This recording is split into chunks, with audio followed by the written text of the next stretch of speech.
Katakanlah Roh Kudus. Buka hati saudara.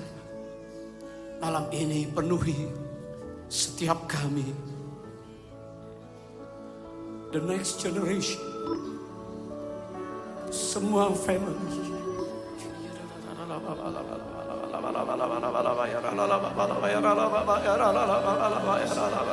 Haleluya.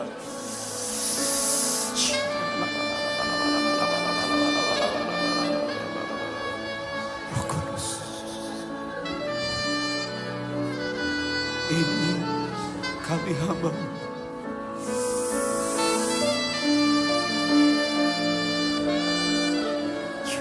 Yes. Sekali lagi, angkat kedua tangan saudara, katakan pada dia, Roh Kudus.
Pagi hari ini Tuhan,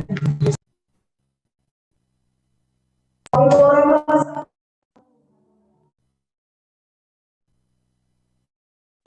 untuk jalan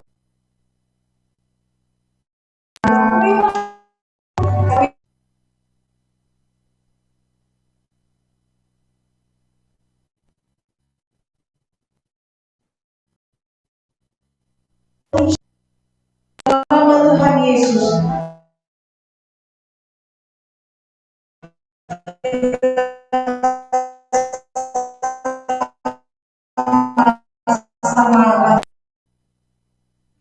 Kita akan sama-sama memperkatakan Mazmur 91 dan juga Pentakosta yang ketiga.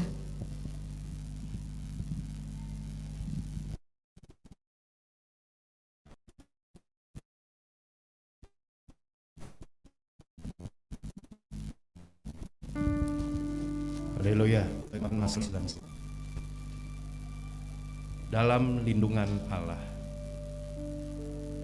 Orang yang duduk dalam lindungan yang maha tinggi dan bermalam dalam naungan yang maha kuasa akan berkata kepada Tuhan, tempat perlindunganku dan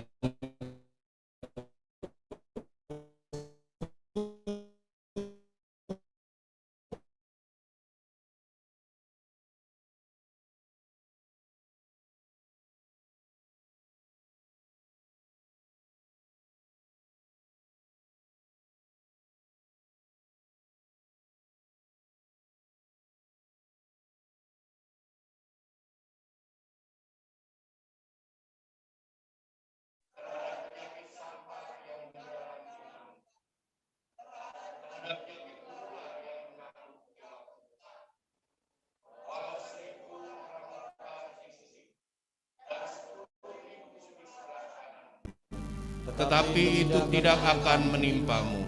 Engkau hanya menontonnya dengan matamu sendiri dan melihat pembalasan terhadap orang-orang fasik. Sebab Tuhan ialah tempat perlindunganmu, yang maha tinggi telah kau buat tempat perteduhanmu. Malapetaka tidak akan menimpa kamu, dan tulah tidak akan mendekat kepada kemahmu. Sebab malaikat-malaikatnya akan diperintahkannya kepadamu untuk menjaga engkau di segala jalanmu. Mereka akan menatang engkau di atas tangannya, supaya kakimu jangan terantuk kepada batu. Singa dan ular tedung akan kau langkahi. Engkau akan menginjak anak singa dan ular naga. Sungguh hatinya melekat kepadaku, maka aku akan meluputkannya. Aku akan membentenginya, sebab ia mengenal namaku. Bila ia berseru kepadaku, aku akan menjawab. Aku akan menyertainya dalam kesemuanya. Aku akan meluputkannya dan memuliakannya.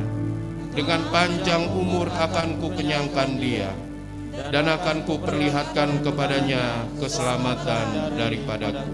Amin.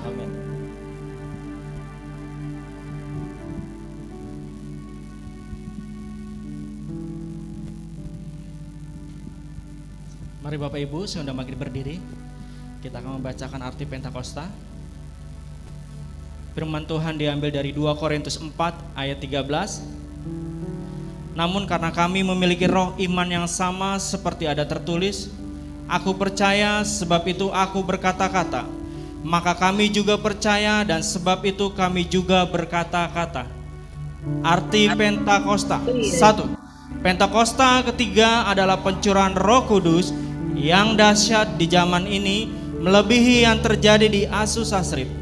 2. Pentakosta ketiga akan mengakibatkan penuaian jiwa yang terbesar dan terakhir sebelum Tuhan Yesus datang kembali. Ketiga, Pentakosta ketiga akan membangkitkan generasi Yeremia, yaitu anak-anak muda yang dipenuhi Roh Kudus, cinta mati-matian kepada Tuhan Yesus, tidak kompromi terhadap dosa, dan akan bergerak untuk memenangkan jiwa. Keempat, Pentakosta ketiga lahir di Indonesia dan bergerak ke bangsa-bangsa.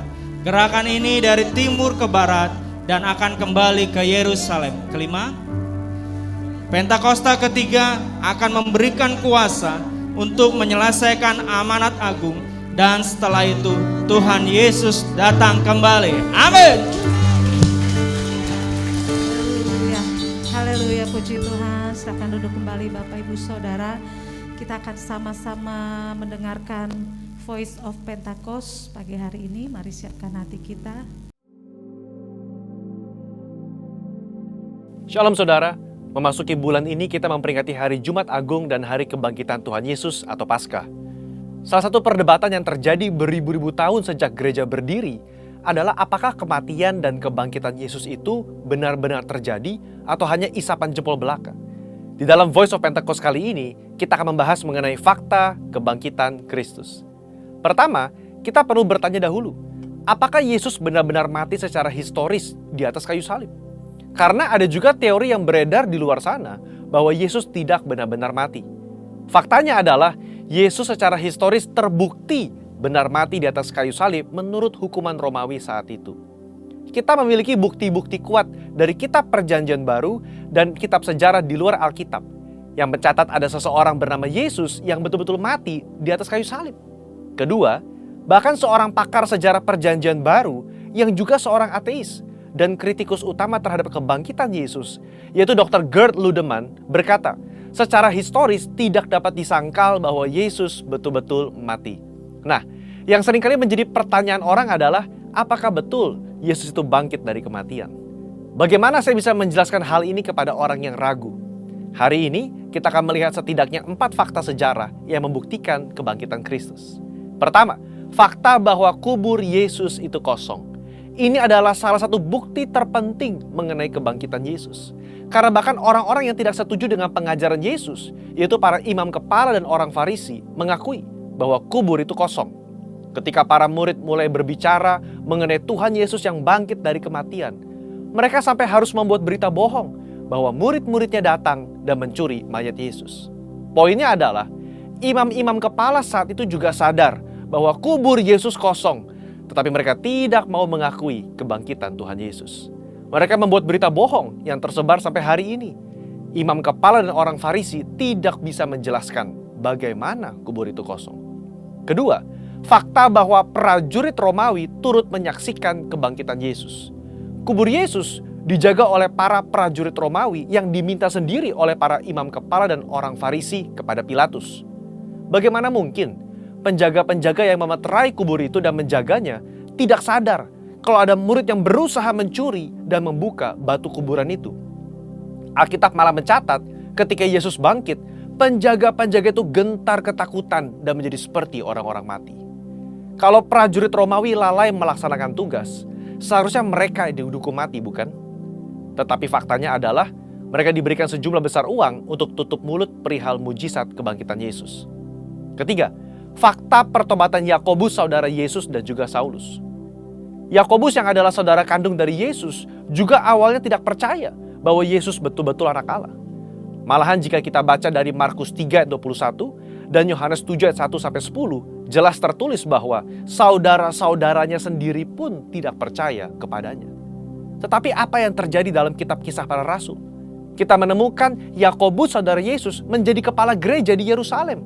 Sekarang, menurut saudara, apa yang bisa mengubah hati Yakobus dari yang tidak percaya kepada pelayanan Yesus berubah menjadi kepala gereja dan bahkan mati martir setelah kematian saudaranya sendiri? Jelas kebangkitan Kristus yang mengubah hati Yakobus. Perubahan hati dari Yakobus yang bahkan mati menjadi martir sekitar tahun 60 membuktikan berita tentang kebangkitan Yesus adalah nyata. Bagaimana dengan Saulus? Seorang Farisi yang sangat dihormati dan telah memimpin kegerakan awal di dalam mencari dan membunuh orang-orang Kristen pada zaman itu. Dia bertobat dan tidak main-main. Kehidupannya berubah 180 derajat dari pembunuh menjadi pengabar Injil. Paulus mengalami perjumpaan pribadi dengan Yesus yang telah bangkit itu dan menjadi salah satu rasul yang menulis banyak kitab di Perjanjian Baru dan rasul yang setia mengabarkan Injil sampai akhir hayatnya. Yang keempat, fakta dari banyaknya saksi mata yang menyaksikan kebangkitan Yesus Kristus. Kalau hanya 1 atau 2 orang yang menyaksikan kebangkitan Yesus dan hanya 1 atau 2 naskah kuno yang menulis mengenai kebangkitan Yesus, mungkin patut dipertanyakan. Tetapi Yesus tidak menampakkan dirinya hanya kepada 1 atau 2 orang, tetapi kepada banyak orang.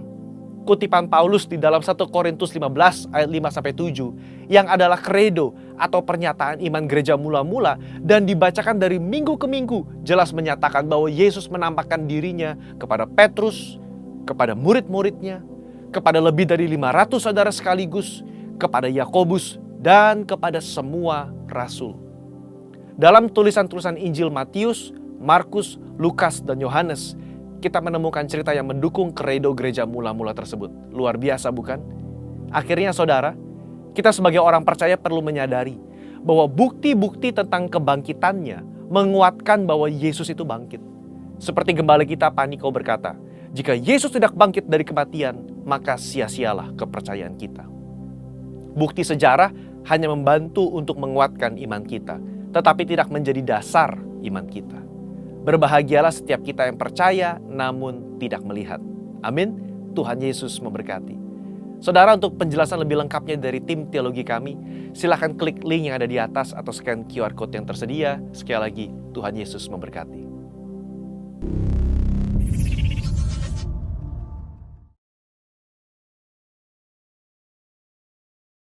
Tangannya Bapak Ibu Saudara, boleh kita sama-sama bangkit berdiri, kita memuji Tuhan. Haleluya, sebab penebus kita hidup. Amin. Beri tepuk tangan buat Tuhan Yesus. Haleluya.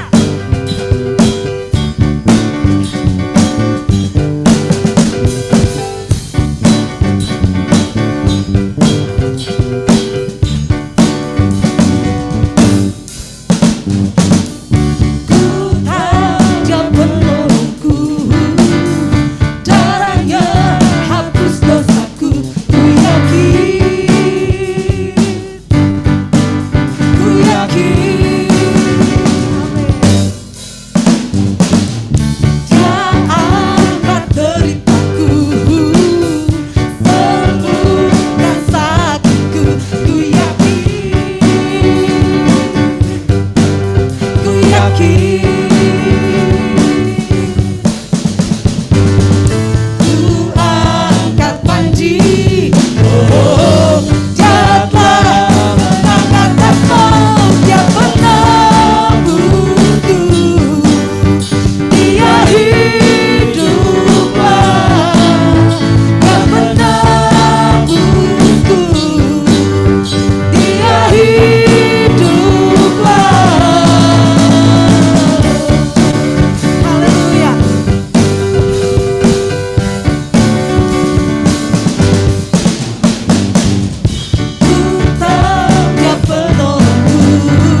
Haleluya.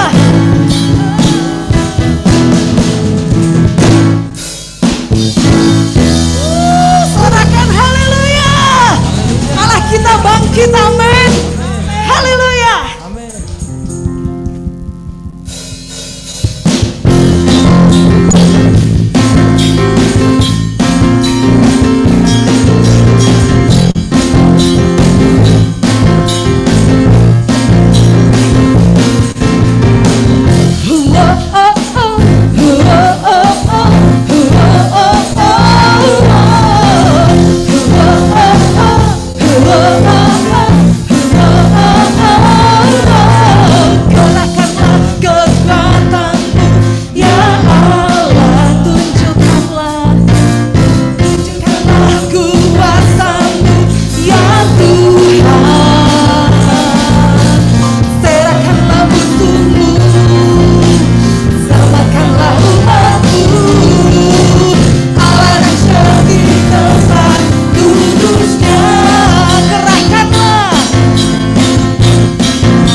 kasih Tuhan Yesus. Silakan duduk kembali Bapak Ibu Saudara. Puji Tuhan, kita akan membawa persembahan kita yang pertama. Persembahan ini kita berikan untuk ulang tahun gereja yang ke-18. Selamat memberi, Tuhan Yesus memberkati.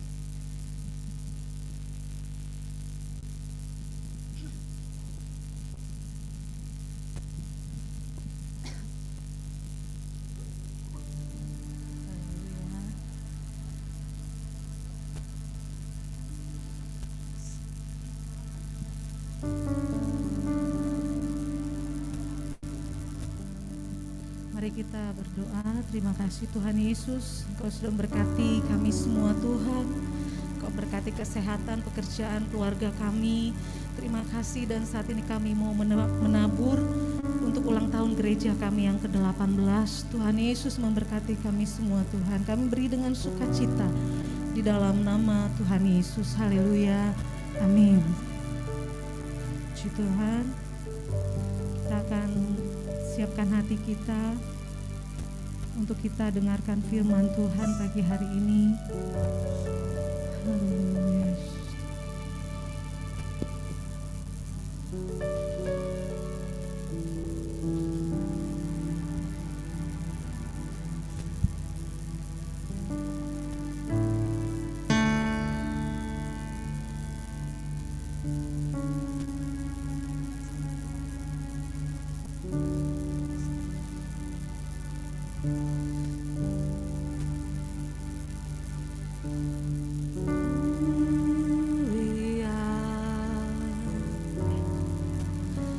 Sembah Raja mulia bagi Yesus, puji hormat dan kuasa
Mari berkat-Mu turun atas setiap kami umat-umat-Mu yang merindukan suara Tuhan bergema pagi hari ini.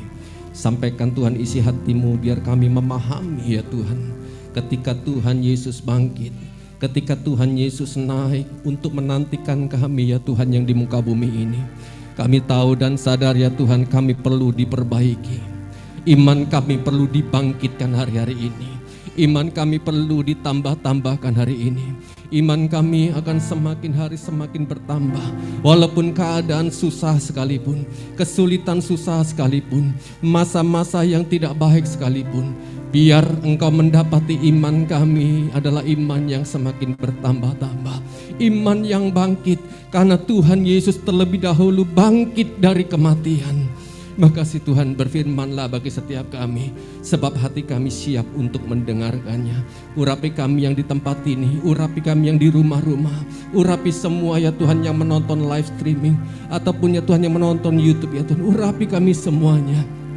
Ya kami dimerdekakan, kami dimenangkan, dan kami mendapat pengertian yang baru akan kebenaran firman Tuhan. Terpujilah nama-Mu dalam nama Yesus. Kita yang siap Tuhan, siap mendengarkan firman Tuhan bersama-sama katakan amin. Haleluya. Silakan duduk Bapak Ibu saudara kasih. Puji Tuhan, saya ucapkan shalom buat kita. Shalom, selamat pagi semuanya. Ya, puji Tuhan. Saya percaya kita semuanya hari-hari ini mengalami kebangkitan iman. Katakan amin ya. Walaupun keadaan di luar sana, keadaan situasi yang tidak memungkinkan untuk kita beriman, tapi iman kita harus bangkit, saudara. Amin ya. 3 hari kita masa berkabung kemarin ya, dari Jumat, Sabtu dan Minggu, dan hari ini adalah hari kebangkitan Tuhan. Yang setuju katakan amin ya. Amin. Puji Tuhan. Yuk bersama-sama kita akan renungkan firman Tuhan di dalam Lukas 24 ayat 36. Silakan ditampilkan ayat Alkitabnya.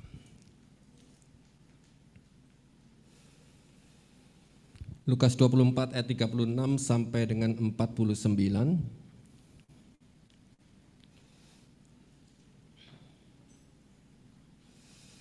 Yuk kita baca bersama-sama Bapak Ibu ya, sampai 49. Judulnya apa Bapak Ibu? Yesus menampakkan diri kepada semua murid. 2:23. Dan sementara mereka bercakap-cakap tentang hal-hal itu, Yesus tiba-tiba berdiri di tengah-tengah mereka dan berkata kepada mereka, "Damai sejahtera bagi kamu." Mereka terkejut dan takut dan menyangka bahwa mereka melihat hantu. Akan tetapi ia berkata kepada mereka, "Mengapa kamu terkejut dan apa sebabnya timbul keraguan-raguan di dalam hati kamu? Lihatlah tanganku dan kakiku. Aku sendirilah ini, rabalah aku dan lihatlah, karena hantu tidak ada daging dan tulangnya, seperti yang kamu lihat ada padaku." Sambil berkata demikian, ia memperlihatkan tangan dan kakinya kepada mereka. Dan ketika mereka belum percaya karena girangnya dan masih heran, berkatalah ia kepada mereka, "Adakah padamu makanan di sini?" Lalu mereka memberikan kepadanya sepotong ikan goreng. Ia mengambilnya dan memakannya di depan mata mereka. Ia berkata kepada mereka, "Inilah perkataanku yang telah diperkatakan kepadamu ketika aku masih bersama-sama dengan kamu, yakni bahwa harus digenapi semua yang ada tertulis tentang aku dalam kitab Taurat Musa dan kitab Nabi-Nabi dan kitab Mazmur." Lalu ia membuka pikiran mereka sehingga mereka mengerti kitab suci. Katanya kepada mereka, "Ada tertulis demikian, Mesias harus menderita dan bangkit dari antara orang mati pada hari yang ketiga.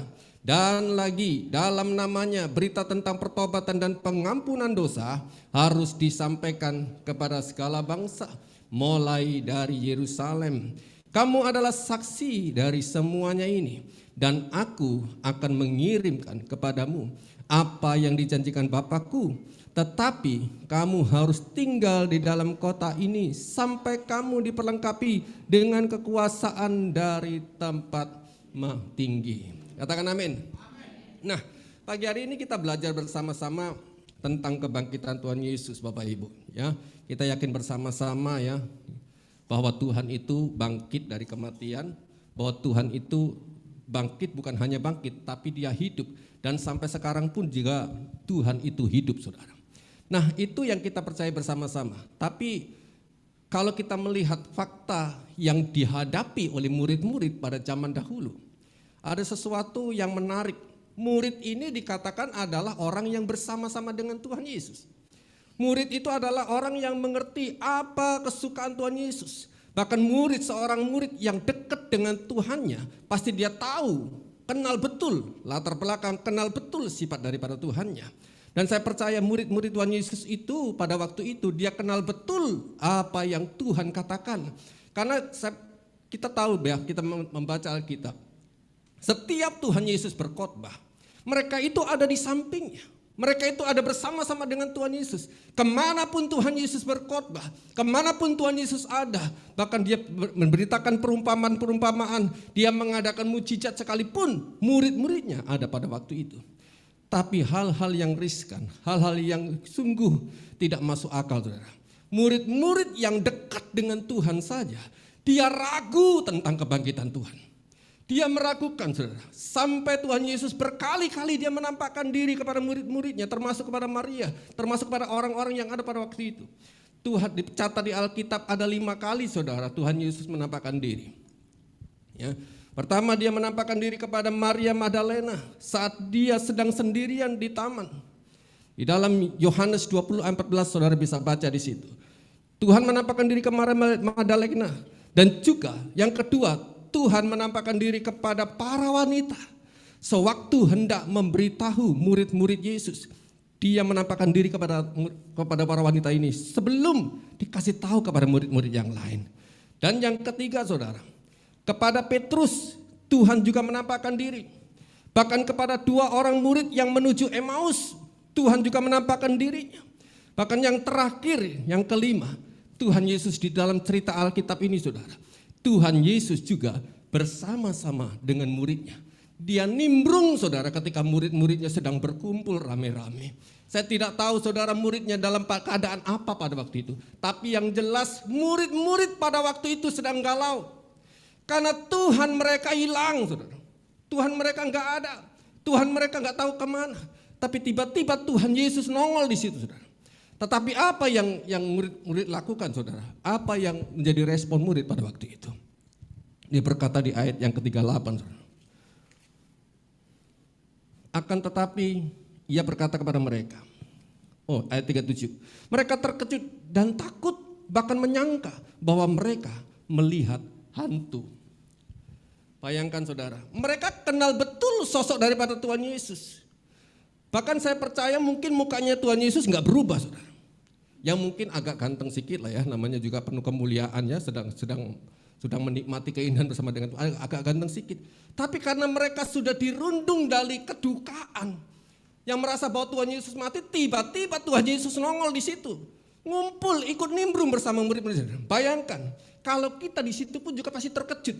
Wih, gak usah lah Tuhan Yesus, tiba-tiba opung kita meninggal baru berapa hari yang lewat, tiba-tiba nampaklah itu opung kita di situ. Wih, hantu. Hantu itu, saudara, dalam bahasa Yunaninya di situ roh halus, saudara. Roh halus. Saking apanya enggak takutnya dia berkata itu hantu, saudara. Bayangkan Tuhan Yesus, saudara, pada waktu itu dikatakan hantu. Perasaan Tuhan Yesus adalah karena Tuhan yang penuh dengan kasih. Dia ingin merangkul murid-muridnya. Dia ingin mengutarakan, percayalah ini aku tidak bohong. Dia utarakan itu dengan berbagai cara sampai menampakkan diri berkali-kali untuk menandakan bahwa dia bukan hantu. Dia berkata, adakah apa dikatakan tadi, adakah lauk padamu?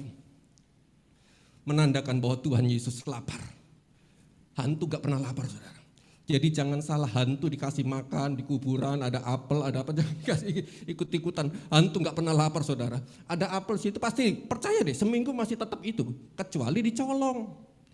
Apelnya dicolong, kalau gak keriput ya itu gak akan dimakan sama hantu. Tidak ada lapar, tidak pernah lapar. Jadi Tuhan Yesus ingin menampakkan diri kepada murid-muridnya. Dia ingin mengenalkan dirinya bahwa aku ini hidup. Aku ini benar-benar nyata. Murid-murid nggak tahu, saudara. Padahal di dalam ayat yang 6 ya, ayat 6 dan 7, Lukas 24. Ya, di sini dikatakan jelas. Ia tidak ada di sini. Ia telah bangkit. Ingatlah apa yang dikatakannya kepada kamu ketika Yesus masih di Galilea, yaitu bahwa anak manusia harus diserahkan ke tangan orang-orang berdosa dan disalibkan dan akan bangkit pada hari yang ketiga. Saudara bayangkan seorang murid yang setiap hari mendengarkan wejangan nasihat, ya khotbah daripada Tuhan Yesus, yang mungkin dia sudah tahu arah-arahnya Tuhan itu ngomong apa, saudara, karena saking kenalnya. Bahkan mereka mungkin kalau saudara ya mendengarkan firman yang berapi-api, saya percaya Tuhan Yesus itu khotbahnya berapi-api. Saya percaya murid itu mengaminkan, amin, amin, amin. Dan ini sudah dikatakan, nanti pada waktunya aku akan mati, aku gak bersama-sama dengan kalian. Tapi pada waktunya juga nanti 3 hari berikutnya aku akan bangkit. Ya, mari ini kita simak bersama-sama. Seorang murid, seorang yang dekat dengan Tuhan, itu belum tentu percaya sama perkataan daripada Tuhan. Itu 2000 tahun yang lalu, murid yang dekat. Apalagi kita manusia yang zaman sekarang, saudara, yang kita nggak tahu sosok Tuhan Yesus itu, atau seperti yang zaman dahulu, atau seperti fotoku yang di kamar, atau yang ada brewoknya ganteng dan sebagainya. Kita nggak tahu muka daripada Tuhan Yesus.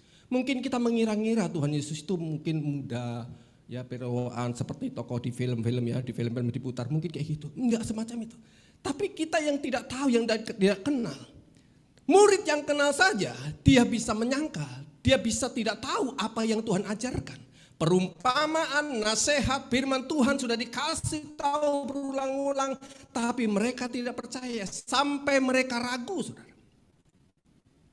Yuk kita belajar yang pertama. Apa yang Tuhan lakukan ketika dia bangkit. Dia untuk menekankan supaya kita itu ketika Tuhan Yesus bangkit, kamu harus punya iman. Katakan amin. Ketika Tuhan Yesus bangkit, dia ingin mendapati murid-muridnya punya iman, saudara. Punya iman dan lebih percaya lagi. Karena iman itu kalau Tuhan Yesus yang disanjung itu mati selamanya, iman itu gak berguna, saudara. Tapi kalau dia utarakan bahwa aku ini hidup, kamu gak akan berduka terus. Itu supaya apa? Iman kita bangkit, pengharapan kita bangkit, kasih kita bangkit. Demikiannya juga apa yang menjadi tujuan daripada Tuhan Yesus pada waktu itu. Nah, apa yang Yesus lakukan, saudara, ketika dia menyatakan bangkit dan dia hidup. Pertama di dalam ayat yang 36 dikatakan begini, damai sejahtera bagi kamu. Ini yang pertama yang Tuhan katakan. Saudara, Tuhan Yesus gak mengingat penderitaannya yang lalu. Tuhan Yesus gak mengingat bahwa ketika dia detik-detik terakhir sebelum dia mati di atas kayu salib, dia tidak mengingat ketika dia sudah berada di kepungan orang Romawi, murid-muridnya pada waktu itu meninggalkan satu persatu, saudara. Dia tidak mengingat akan hal itu. Tapi dia berkata ketika dia menjumpai murid-muridnya, dia katakan shalom, damai sejahtera bagi kamu. Artinya apa, saudara? Yesus menandakan bahwa di dalam hidupnya ada damai. Gak ada permusuhan. Dia memberikan apa? Wejangan bahwa aku ini adalah sahabat. Dia tidak mengingat apa murid-muridnya yang meninggalkan dia. Gak ingat si Petrus menyangkal dia gak ingat akan itu. Tapi dia berkata shalom bagimu, damai sejahtera bagimu. Dia tetap menyambut dengan hangat kepada murid-muridnya. Saudara percaya gak percaya, sampai hari ini pun saudara berbuat yang tidak baik sekalipun di hadapan Tuhan. Saudara berdosa, bejat apapun saudara, di hadapan Tuhan, kita itu Tuhan akan berkata shalom buat kita, damai sejahtera buat kita. Betapa besar apa yang mungkin Tuhan mengecewakan hati Tuhan. Tapi Tuhan tidak ada sedikit pun permusuhan dengan kita. Dia selalu memberikan damai sejahtera, salam buat kita. Ini yang harus kita tiru, saudara. Ini yang harus kita teladani. Dimanapun saudara berada, melihat orang yang tidak baik sekalipun, melihat orang yang aneh ajaib sekalipun, katakan shalom buat itu semua. Bisa saudara, amin kan? Menghadapi orang yang aneh bin ajaib, ya orang yang apa ya, rasa-rasanya apa ya, kita itu maaf katanya kasarnya jijik melihat orang itu.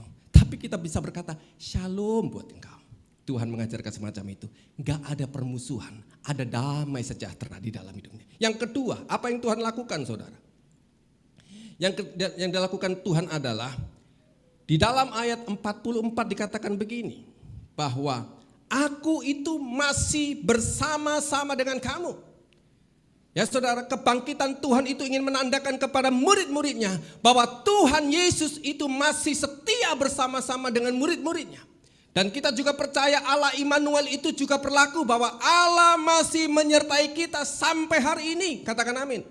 Dia tidak pernah ingkar janji. Dia tidak pernah lupa akan janjinya. Dia katakan dia adalah Immanuel, Allah yang bersama-sama dengan engkau. Bahkan dikatakan ayat yang lain, Ia akan menyertai engkau sampai kesudahannya, sampai kekal. Dia itu ingin menyertai saudara dan saya. Dia akan menyertai kita dimanapun kita berada. Dia berjanji akan menyertai kita.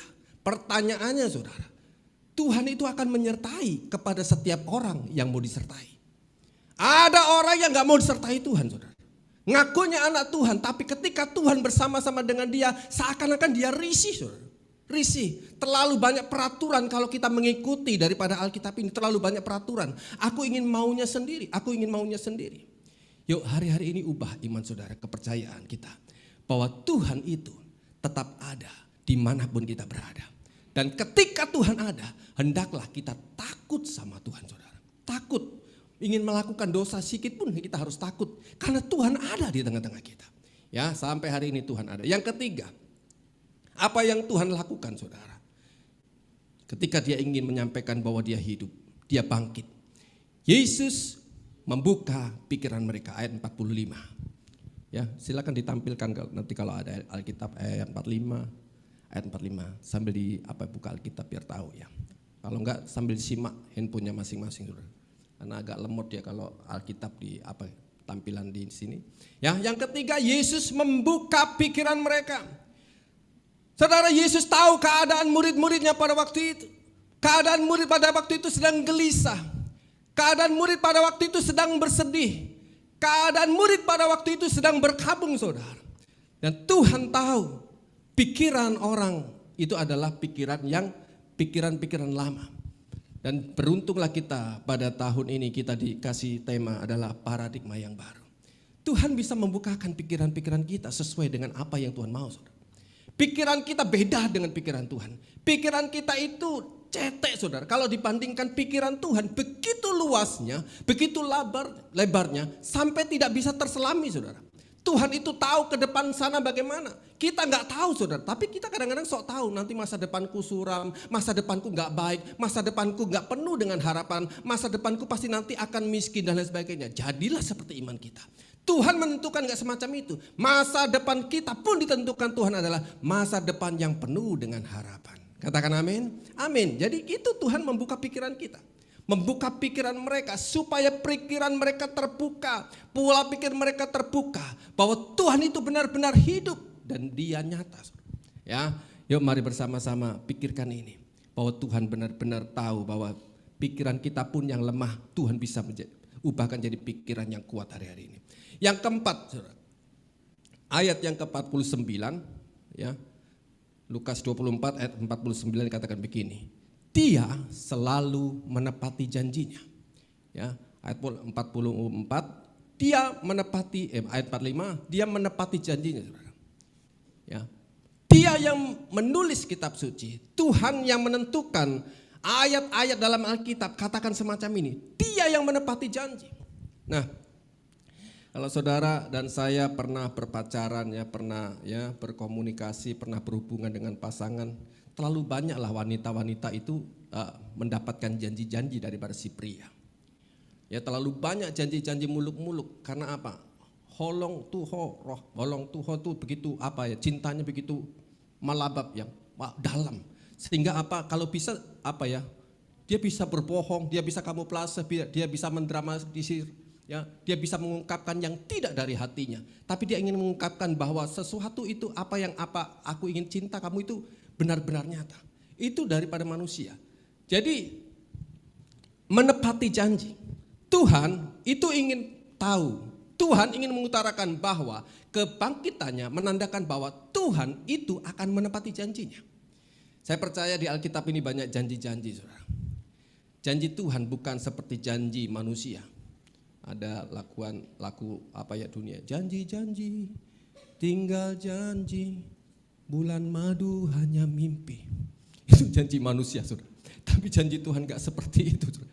Tuhan janji itu dia pikirkan, dia janjinya kepada manusia, dia pikirkan benar-benar. Dan ketika dia berjanji benar-benar itu akan ada realitanya, ada kenyataannya, saudara. Tapi terkadang-kadang janji Tuhan itu belum dikenapi, kita langsung menagih. Tuhan, ini janjimu, Tuhan ini janjimu, bagaimana Tuhan? Kenapa aku mengikut Engkau malah justru kacau kehidupanku?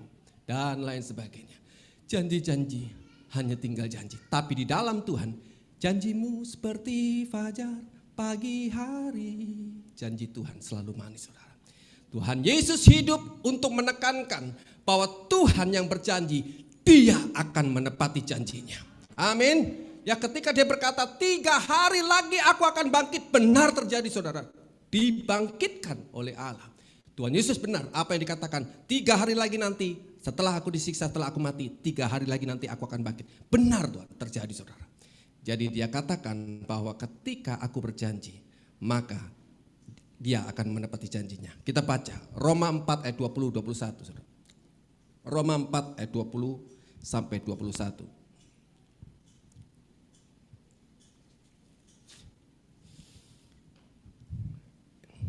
Roma 4 pas ayat 20 sampai 21. Demikianlah bunyi firman Tuhan. Yang punya handphone silakan dibuka.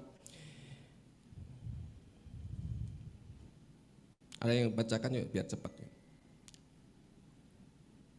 Roma 4 ayat 20 sampai 21.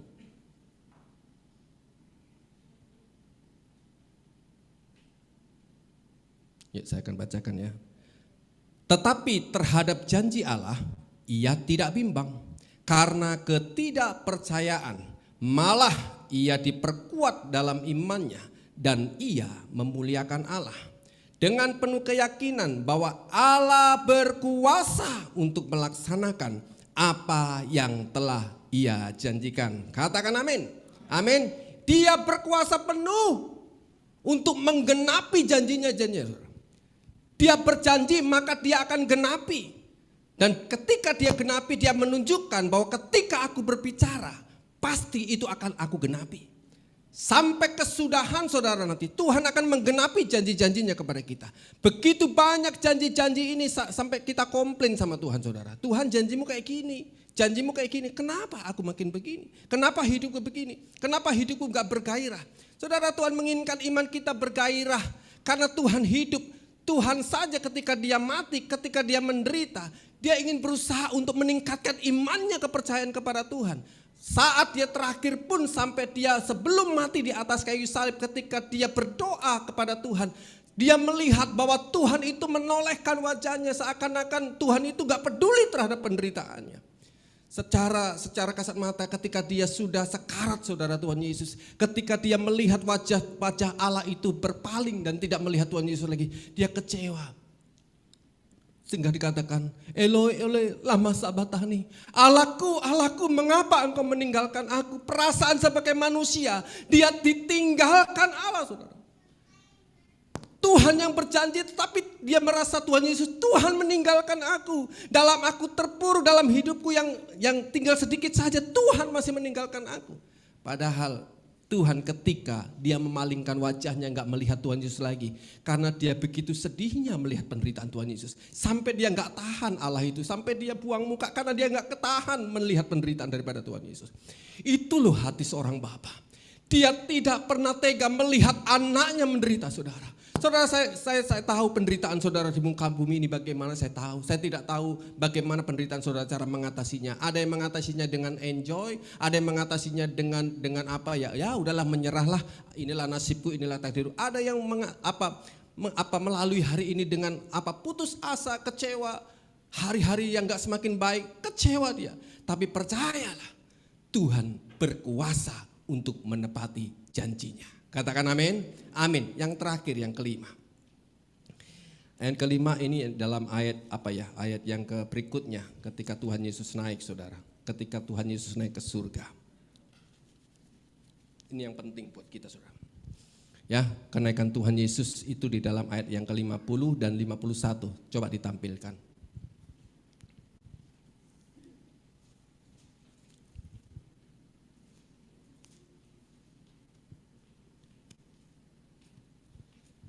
Nah, yuk ayat terakhir ditampilin. Kalau nggak bisa tampil juga, yuk kita baca ya.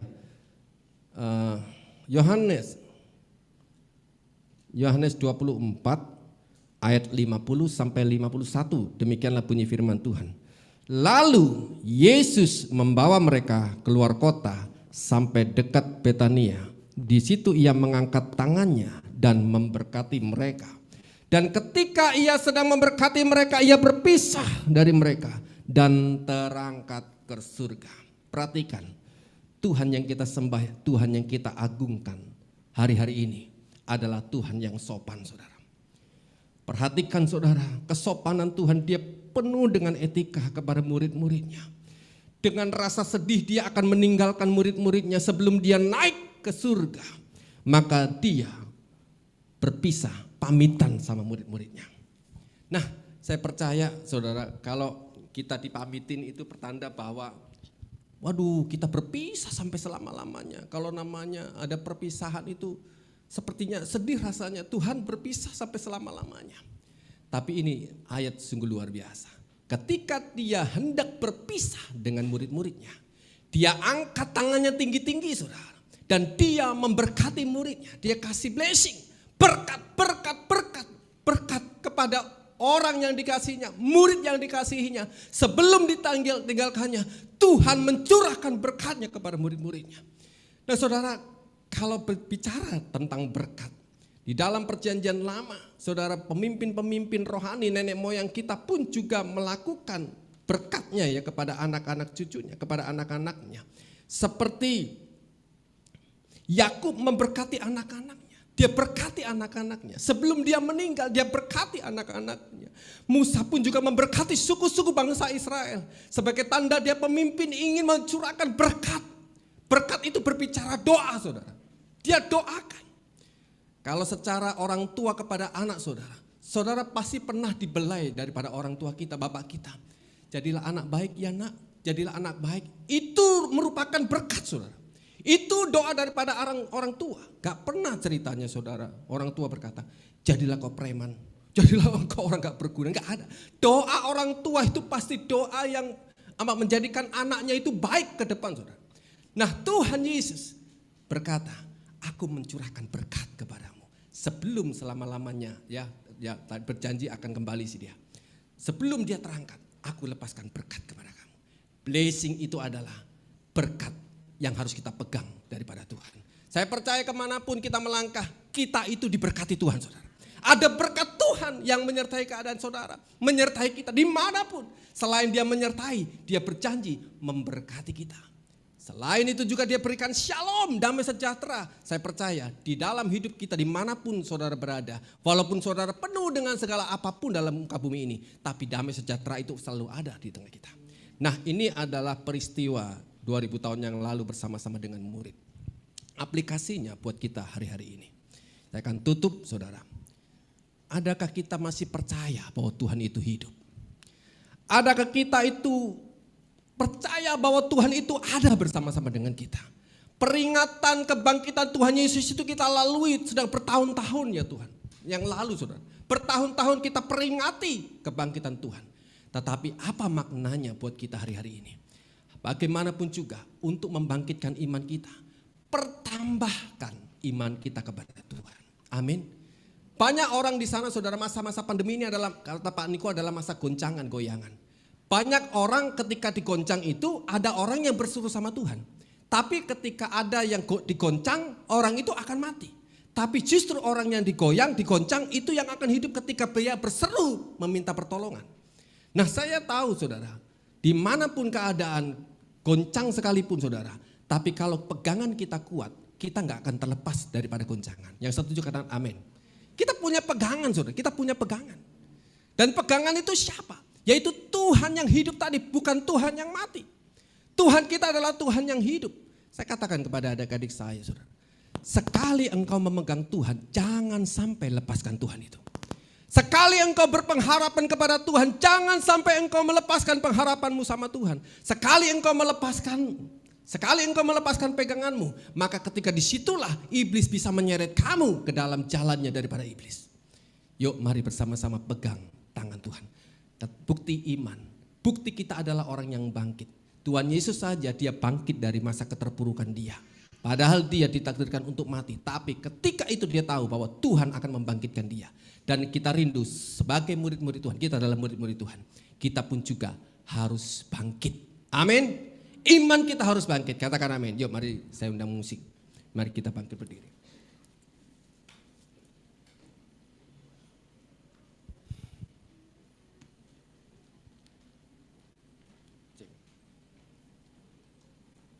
Ya, yuk kita renungkan saudara. Begitu baiknya Tuhan itu. Kasihnya begitu besar saudara. Kasihnya begitu luar biasa. Untuk memberitahukan bahwa Tuhan Yesus sangat sayang dan peduli akan saudara. Kalau Tuhan saja ingin mengungkapkan rasa sayangnya kepada saudara dan saya, yuk bangkit berdiri semuanya yuk. Kalau Tuhan Yesus saja ingin mengungkapkan rasa sayangnya kepada kita, bagaimanakah kita membalas sayang kita kepada Tuhan? Kalau dia ingin mengutarakan bahwa aku hidup, aku menyertai engkau dimanapun engkau berada. Yuk nyatakan bahwa Tuhan berada, Tuhan di mana berada, itu menandakan bahwa Tuhan itu akan memberikan kekuatan saat kita nggak kuat, saudara. Makasih Tuhan, makasih Tuhan. Kasih Allahku sungguh telah terbukti ketika dia serahkan anaknya. Kasih Allah mau berkorban bagi kau dan aku. Tak ada kasih seperti kasih-Mu.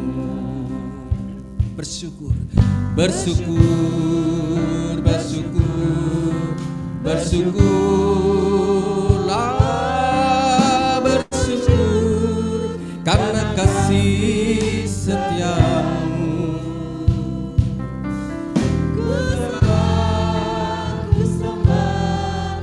Ku sembah dan ku sembah selama hidupku, ku sembah Kau Tuhan. Di balik orang-orang yang bersyukur, saudara, saya percaya di situ adalah kekuatan Tuhan yang mengalir.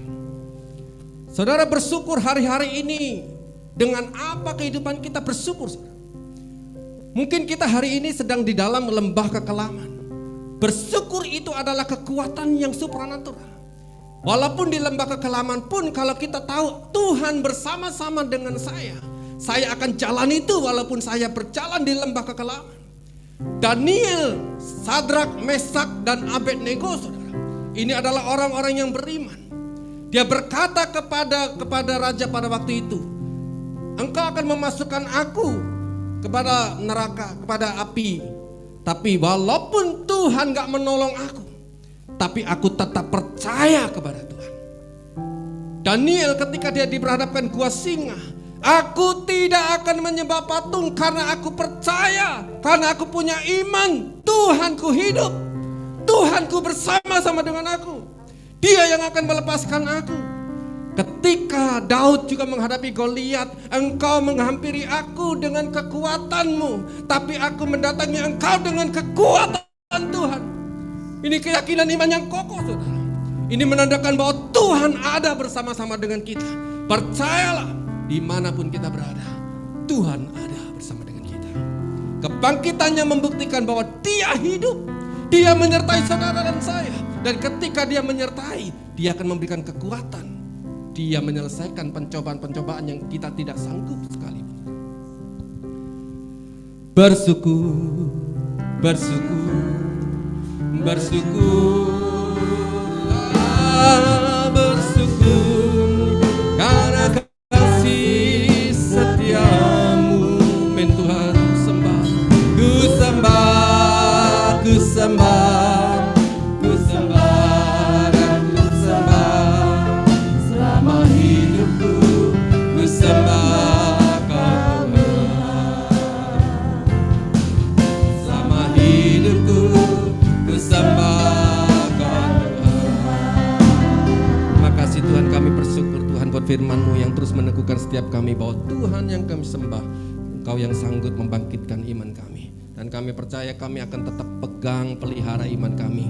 Semakin hari semakin bertambah-tambah Tuhan. Walaupun keadaan mungkin tidak sesuai dengan pikiran kami. Keadaan tidak mengubah kami untuk menuju kebaikan. Tapi kami percaya Tuhan akan memberikan perubahan demi perubahan yang lebih baik lagi. Karena Tuhan berjanji akan menyertai setiap kami sampai kesudahannya. Terima kasih banyak buat firman-Mu, terus Tuhan meteraikan firman-Mu, Tuhan berikan terus Tuhan. Firman-Mu itu perjelas kembali Tuhan. Allah Roh Kudus bisa menjelaskan lebih dalam lagi, bahwa menyatakan bahwa Tuhan benar-benar ada dan Tuhan benar-benar adalah Allah Immanuel yang senantiasa menepati janji-janjinya. Dalam nama Tuhan Yesus kami mengucap syukur dan kami sudah berdoa. Kita yang percaya diberkati firman Tuhan, bersama-sama katakan amin, amin. Berkati saudara. Puji Tuhan, Bapak Ibu Saudara, silakan duduk kembali. Kita sudah dengar firman Tuhan pagi hari ini. Seberapa kita yang diberkati, boleh lambaikan tangannya. Semua diberkati, amin. Amin.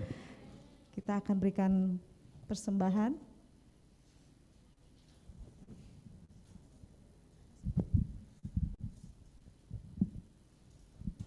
Shalom Bapak Ibu Saudara, mari kita satukan hati kita. Bapak, terima kasih Tuhan Yesus, terima kasih di pagi menjelang siang hari ini Tuhan. Kalau kami Tuhan kumpulkan di tempat ini Tuhan Yesus, kami sungguh bersyukur Bapak. Terima kasih kalau Tuhan masih memberikan kami untuk kami boleh merayakan hari Paskah. Terima kasih untuk kematian-Mu di kayu salib Tuhan, untuk menebus setiap kami Tuhan. Terima kasih Bapa, biarlah kiranya Tuhan Engkau yang senantiasa hidup di dalam kami, dan biarlah hidup kami boleh terus dibenarkan oleh kebenaran firman-Mu. Terima kasih Tuhan Yesus, kalau sebentar kami mau memberikan persembahan, biarlah kiranya Tuhan Engkau yang memberkati persembahan kami ini Tuhan, biarlah boleh memperluas kerajaan-Mu. Terima kasih Bapa, kami siap menabur hanya di dalam nama Tuhan Yesus. Kami sudah berdoa dan mengucap syukur. Haleluya. Amin. Bapak Ibu Saudara, untuk persembahan umum, kolekte, persepuluhan, dan persembahan lainnya dapat dilakukan melalui transfer ke nomor rekening yang tertera di layar Bapak Ibu sekalian. Bila sudah memberikan persembahan, harap mengirimkan bukti transfer kepada Ibu Rami ya, di nomor yang tertera di layar kaca Anda, atau bisa menggunakan fasilitas pembayaran elektronik seperti OVO, GoPay, ShopeePay, Dana, dan lain-lain tanpa nominal minimum dengan men-scan QR Code yang tertera di layar. Terima kasih, Tuhan Yesus memberkati.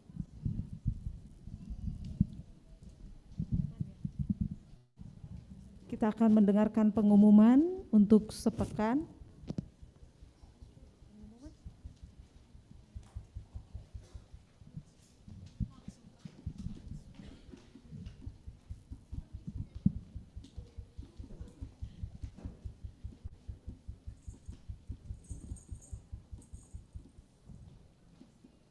Sambil kita mendengarkan pengumuman, Shalom Bapak Ibu Jemaat Setia GB Ujung Menteng, kita akan mendengarkan pengumuman untuk 1 minggu ke depan. Terima kasih atas pelayanan PDM Hendra Nenggolan yang sudah memberitakan firman Tuhan pada hari ini. Tuhan Yesus memberkati.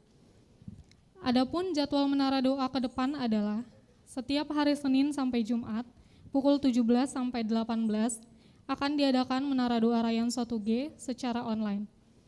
Setiap hari Selasa pukul 12 sampai 13 akan diadakan menara doa Azusa Street Prayer Tower atau EPT, yang adalah menara doa secara online gabungan dengan menara doa yang ada di luar negeri, Kanada, USA, dan Australia. Healing Prayer Night dan menara doa secara online, GBI Ujung Menteng, ada perubahan waktu sementara, dikarenakan hari Rabu ada acara KOM 300 Rayon 1G. Doa diadakan setiap hari Senin, Selasa, dan Kamis mulai pukul 19 WIB. Sedangkan pada hari Sabtu akan diadakan doa khusus untuk persiapan ibadah minggu pukul 19 WIB. Yuk nyembah yuk, GC dan Youth GB Ujung Menteng, diadakan setiap hari Selasa, dimulai pada pukul 19.30 WIB. Kami mengajak anak-anak youth dan GC untuk bergabung di Instagram @gc_om. Pada hari Rabu, 20 April 2022, akan dimulai pembelajaran KOM 300 Rayon 1G, mulai pukul 19 WIB. Bagi peserta yang sudah terdaftar, harap mengikuti KOM tersebut. Link Zoom akan dibagikan di grup KOM 300. Pada tanggal 24 April 2022, ibadah sekolah minggu dimulai pukul 19 WIB. Ibadah akan diadakan secara online, sedangkan ibadah raya umum akan diadakan pada pukul 10 WIB secara onsite dan disiarkan secara langsung melalui Zoom dan YouTube di channel GBI Ujung Menteng. Kami mengajak jemaat dapat beribadah tatap muka di GBI Ujung Menteng dengan menggunakan protokol kesehatan. Tanggal 17 April 2020, akan diadakan ibadah Paskah gabungan GC dan Youth GBI Ujung Menteng pada pukul 14 WIB. Dengan pembicara Kak Patrick Tobing dari GBI HOJ. Ibadah akan dilakukan secara onsite dan online. Jangan lupa hadir teman-teman. Berita Kul Community of Love, Komunitas Kasih GBI Ujung Menteng, kami mengundang seluruh jemaat GBI Ujung Menteng untuk bersama-sama bergabung dalam ibadah Kul di lokasi yang terdekat. Bagi jemaat yang rindu bergabung dalam ibadah Kul, dapat menghubungi Bapak Hendra Nenggolan. Berita member Maranatha, jangan lupa untuk membayar iuran tepat waktu, masih tersedia 40 kota lagi untuk anggotaan baru. Silakan jemaat mendaftarkan anggota keluarga yang lain, walaupun tidak berjemaat di kita, asalkan masih anggota keluarga. Untuk keterangan lebih lanjut, dapat menghubungi Ibu Lydia di nomor yang tertera di layar Anda. Member Maranatha adalah pelayanan kedukaan. Dalam rangka merayakan Paskah dan menyambut Hari Kartini, WBI Rayon 1G mengadakan ibadah gabungan pada hari Sabtu 23 April 2022 jam 10 WIB. Bertempat di GBI HOJ Kramat Jati. Untuk pendaftaran kehadirannya dapat menghubungi Ketua WBI Ibu Derwisata selesai ibadah. Departemen Pemuda dan Anak Rayon 1G mengadakan ibadah gabungan GC dan Youth pada hari Sabtu 23 April 2022 jam 17 WIB bertempat di GBI HOJ Kramat Jati. Untuk pendaftaran dan keberangkatan harap menghubungi Ketua DPA Kak Riki Kardo atau Ketua GC Youth Kak Marcelia selesai ibadah. Perayaan HUT GBI Ujung Menteng ke-18 disertai ibadah raya Minggu diadakan tanggal 8 Mei 2022 jam 10 pagi bersama Pendeta Dr. Johannes Raja Guguk STCBC secara online dan onsite. Bagi Bapak Ibu yang terbeban untuk menabur pada acara ini dapat menuliskan di amplop persembahan HUT gereja. Demikian pengumuman minggu ini, jaga kesehatan selalu, Tuhan Yesus memberkati. Puji Tuhan, Bapak Ibu Saudara. Sebelum kita mengakhiri ibadah siang hari ini, kami rindu menyapa apakah ada Bapak Ibu Saudara yang baru pertama kali hadir beribadah di gereja GBI Ujung Menteng. Apakah ada? Boleh lambaikan tangannya. Ada? Haleluya. Tidak ada ya. Puji Tuhan, semua ada jemaat-jemaat Tuhan yang setia. Mari sama-sama kita bangkit berdiri, kita akan akhiri ibadah kita siang hari ini.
Kesehatan, bahkan nafas kehidupan masih Engkau berikan pada kami. Sehingga pada saat siang yang indah ini Tuhan, kami boleh datang kepadamu bersama saudara-saudara kami di tempat ini. Memuji dan menaikkan nama-Mu ya Bapa. Terima kasih Tuhan, terima kasih. Bapak, kami juga bersyukur Tuhan kalau pada saat siang indah ini kami juga telah mendengar firman lewat hamba-Mu Tuhan. Tuhan, biar lewat Engkau mati dan bangkit itu Tuhan, kami juga boleh dibangkitkan dari segala keburukan kami di dalam kehidupan setiap kami, anak-anak-Mu di tempat ini ya Bapa. Kami akan juga hamba-Mu yang telah menyampaikan isi hati-Mu firman-Mu Tuhan. Pakai Tuhan semakin heran dan ajaib lagi Tuhan, untuk memberkati keluarga besar mereka Bapa. Terima kasih Tuhan. Bapak, kami juga berdoa para pemimpin khususnya rohani kami Tuhan. Kami akan Paniko ke dalam tangan pengasihan-Mu Bapa. Marilah Bapa Engkau pakai hamba-Mu ini Tuhan, dimanapun dia berada, untuk menjadi alat-Mu Bapa, menjadi saksi-Mu yang hidup di tengah-tengah kehidupan mereka, dimanapun khususnya di seluruh GPI, dimanapun dia berada Tuhan. Kami serahkan dalam tangan pengasihan.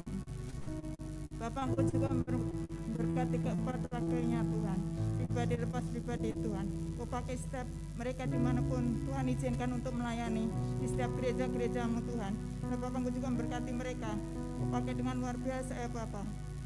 Dalam pelayanan mereka, nama Tuhan semakin ditinggikan, dipermuliakan. Terima kasih. Engkau juga memberkati setiap keluarga mereka pribadi lepas pribadi Bapak. Terima kasih Tuhan. Bapak, kami juga berdoa Tuhan, khususnya untuk melarayan kami Bapak Yohanes Raja Kuku Tuhan. Kami menyerahkan hamba-Mu ini ke dalam tangan pengasihan Bapak. Kau pakai Tuhan dimanapun dia berada. Hamba-Mu ini untuk melayani khususnya di Raya 1 lebih mengasihi Engkau. Juga Engkau berkati wakilnya Tuhan, Bapak Sabto Tuhan. Terima kasih. Bapak, kami juga berdoa Tuhan, ke bangsa dan negara kami Indonesia yang sangat kami kasih ini Tuhan. Dari Sabang sampai Merauke Tuhan. Kami yakin dan percaya Engkau sangat mengasihi bangsa kami Indonesia ini Tuhan. Selamatkan bangsa kami, selamatkan para pemimpin kami ya Tuhan. Dan pemimpin kami juga boleh percaya kepada-Mu Tuhan. Terima kasih. Kami menyerahkan juga Bapak Jokowi juga wakilnya Tuhan. Kami serahkan dalam tangan pengasihan-Mu. Perlindungan-Mu yang sempurna Engkau berikan lewat hamba-Mu ini. Ialah berikan hikmat yang daripada-Mu untuk memimpin bangsa kami ini Tuhan. Ya, bangsa kami semakin maju Tuhan, dan menjadi teladan bagi bangsa-bangsa lain Tuhan. Terima kasih. Berkati juga para menteri Tuhan, gubernur Tuhan, camat lurah sampai ke RT RW Tuhan. Semuanya kami serahkan dalam tangan pengasihan Bapa. Terima kasih Tuhan, terima kasih. Bapak, kami juga berdoa ya Tuhan, khususnya untuk kami semua yang hadir yang ibadah pada saat siang yang indah ini, kami serahkan dalam tangan pengasihan-Mu. Baik itu lewat Zoom dan juga lewat onsite Tuhan. Kami yakin berpercaya yang sudah hadir ini boleh diberkati Engkau ya Bapak. Terima kasih Tuhan, terima kasih. Bapak, sebentar kami juga ingin menerima berkat yang daripada-Mu ya Bapak. Dalam nama Yesus kami sudah mengucap syukur dan Tuhan.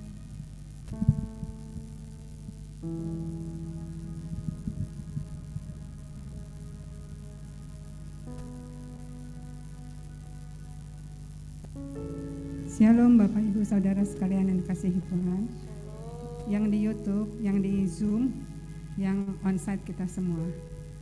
Mari kita angkat kedua tangan kita, buka hatimu untuk menerima berkat Tuhan. Terimalah berkat, damai sejahtera dan sukacita yang berlimpah dari Allah Bapa di surga, di dalam kasih karunia anaknya yang tunggal, Tuhan kita Yesus Kristus. Persekutuan, penghiburan yang manis oleh Roh Kudus, biarlah menyertai kita semua, mulai hari ini, sampai Maranatha, sampai Tuhan Yesus datang untuk kedua kalinya, menjemput kita semua di awan-awan, dan sampai kekal selama-lamanya. Apapun yang engkau perbuat, engkau lakukan, Tuhan buat berhasil dan beruntung, jika engkau memperkatakan, melakukan, dan merenungkan firman Tuhan. Di dalam nama Tuhan Yesus, bagi kita semua yang percaya, bersama-sama kita katakan, amin. Ya. Selamat hari Minggu, selamat Paskah. Tuhan Yesus memberkati kita semua. Haleluya. Selamat hari Minggu buat saudara-saudara yang beribadah lewat YouTube. Shalom. God bless all. Selamat Paskah. Dan Abang Manil.